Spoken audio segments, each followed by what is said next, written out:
जय हिंद। Welcome to S physics. आज के इस वीडियो में हम लोग टोटल इंटरनल रिफ्लेक्शन के बारे में पढ़ेंगे।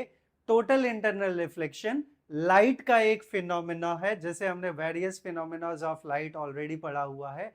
Reflection, refraction, interference, diffraction, polarization and dispersion. तो उसमें से एक फिनोमेना है total internal reflection. Medium already जो हमने पढ़ा हुआ है, मैं उसकी बात कर रहा हूं कि जब आपको पता है लाइट जो है वो सपोज रेरर मीडियम से डेंसर मीडियम की तरफ जाता है, डेंसर की तरफ, और ये नॉर्मल है। तो हम लोग यहाँ ये रे जो है इंसिडेंट रे है, इसका एक्चुअल पाथ ऐसा होना चाहिए, बट हमने पढ़ा हुआ है कि bend towards a normal, normal की तरफ बेंड हो गया। इसका मतलब सिंपली हम बोल सकते हैं कि जब रे ऑफ लाइट एक मीडियम से दूसरे मीडियम में इंटर करता है तो अपना पाथ चेंज करता है। This is the refraction of light. इस फिनोमिना को हम बोलते हैं रिफ्रैक्शन ऑफ लाइट। तो total internal reflection is also a phenomena of refraction of light, but special condition है इसमें जिसे हम टोटल इंटरनल रिफ्लेक्शन बोलते हैं। तो ये पार्ट हमें क्लियर हुआ। और दूसरा इसी का उल्टा वाला पार्ट हम बोल सकते हैं कि जब लाइट डेंसर टू रेरर जा रहा हो, डेंसर टू रेरर जा रहा हो, तो ये वापस से नॉर्मल है और ये इंसिडेंट रे है। इसका एक्चुअल पाथ ऐसा होना चाहिए, but it goes away from normal, normal से दूर चला गया। तो ये एंगल हमारा एंगल ऑफ इंसिडेंस है और ये एंगल ऑफ रिफ्रैक्शन है। तो इसी का ये जो फिनोमेना है, इसी का एप्लीकेशन है कि हम लोग ले लेते हैं कोई रे ऑफ लाइट जो है कहां पे है, it is in denser medium. ये सोर्स है और ये डेंसर मीडियम है। नीचे वाला मीडियम कौन सा है? Denser medium. और ऊपर वाला medium that is rarer medium. अब लाइट कहां से कहां जानी है? Light have to pass from denser to rarer. कहां से जाना है लाइट को? Denser to rarer. तो अभी हमने पढ़ा कि जब लाइट डेंसर टू रेयरर जाएगा then it goes away from normal. तो आप इमेजिन करिए कि ये एक रे ऑफ लाइट ऐसे जा रहा है, ये इंसिडेंट रे हो गया, इसका actual path is like this way, but normal हमारा ये है, दिस इज द नॉर्मल, ये नॉर्मल है n1, I will say n1 है। तो रे ऑफ लाइट जब डेंसर टू रेरर जा रहा है then it goes away from normal. Normal ये है, एक्चुअल पाथ ऐसा होना चाहिए, but it goes away from normal. ये हमने कंडीशन दिखा दिया, first condition, it is the first condition. अब सेकेंड कंडीशन की बात करें तो रे ऑफ लाइट हमने एंगल ऑफ इंसिडेंस थोड़ा सा बढ़ा दिया, ये I1 आई विल से कि एंगल ऑफ इंसिडेंस है। अब एंगल ऑफ इंसिडेंस चेंज हो रहा है, अब इंसिडेंट रे ये है, सेकेंड कंडीशन, इंसिडेंट रे ये है। तो इसका एक्चुअल पाथ ऐसा होना चाहिए, बट लाइट रे it goes across the surface of the medium. तो अब इस केस में देखें, ये जो एंगल ऑफ रिफ्रैक्शन है ये कितना हो गया? 90 डिग्री हो गया। कितना हो गया? 90 डिग्री। तो ये स्पेशल कंडीशन है। बाय दैट टाइम ये जो एंगल ऑफ इंसिडेंस है इसी को हम क्या बोलेंगे? Critical angle.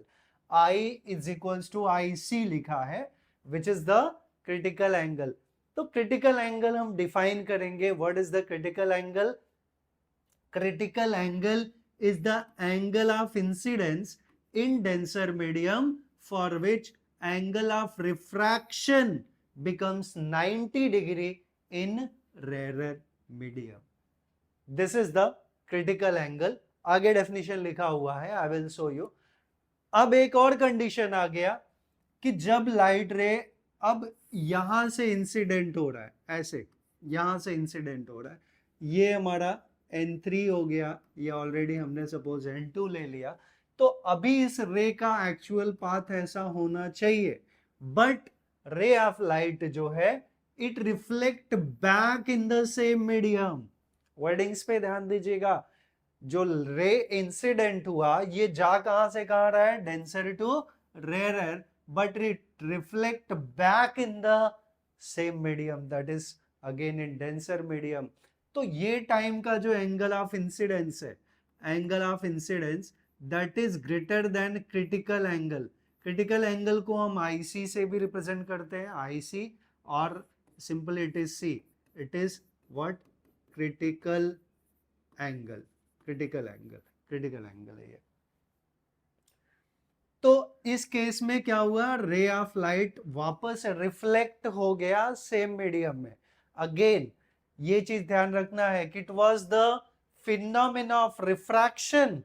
ये रिफ्रैक्ट, लाइट यहां से यहां रिफ्रैक्ट हो रही थी इस मीडियम में, जब भी आई वापस मीडियम के अलोंग आई, बट यहां क्या हो गया, लाइट का रिफ्लेक्शन हो गया. इसीलिए हम इसको बोलते हैं टोटल इंटरनल रिफ्लेक्शन.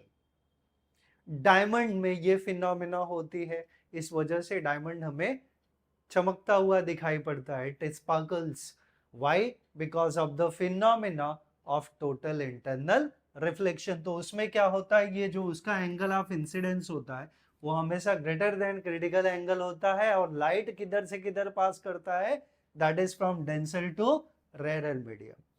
अब दो चीजें आती है इसमें, आपको ध्यान देना है, क्रिटिकल एंगल और condition for total internal reflection. दो चीजें. Critical angle is the angle of incidence in denser medium for which angle of refraction becomes 90 degree in rare medium. और दूसरा angle of conditions for total internal reflection क्या होगा. पहला कंडीशन, light must travel from denser to rare medium, and second, angle of incidence must be greater than critical angle. These are the two necessary conditions for the total internal reflection. Critical angle is the angle of incidence, angle of incidence in the denser medium, in the denser medium, corresponding to which, या for which the angle of refraction becomes 90 degree in rare medium. 90 degree, ये critical angle का definition हो गया. तो हम ये वाला condition ले रहे हैं कि it is the angle of incidence at which IC लिख दें हम इसको, IC या फिर C, for which angle of refraction becomes 90 degree in rare medium. ये रेयर है और ये क्या मीडियम था, डेंसर था. तो ये डेफिनेशन हो गया क्रिटिकल एंगल का. It is the angle of incidence in denser medium for which angle of refraction becomes 90. अच्छा, डेफिनेशन यहाँ पे हमने लिखा है टोटल इंटरनल रिफ्लेक्शन का. तो टोटल इंटरनल रिफ्लेक्शन क्या है, वही ऑलरेडी हमने जो डिस्कस किया कि व्हेन अ रे of light travelling in a denser medium is incident at the surface of a rarer medium. मतलब light must travel from denser medium to rarer medium, denser to rarer medium at the angle of incidence greater than that of the critical angle. For the pair of media, the ray is totally reflected in the denser medium. This phenomena is called total internal reflection. Conditions for the total internal reflection already मैंने theory part में बता दिया था कि light must travel from denser to rarer medium. light किधर से किधर travel करना चाहिए, denser to rarer. and second, angle of incidence must be greater than that of the critical angle. अगर आपको वीडियो पसंद आया तो प्लीज आप चैनल को सब्सक्राइब करिए और वीडियो को जितना ज़्यादा से ज़्यादा हो सकता है उतना शेयर करिए. Thanks for watching this video. Thank you very much.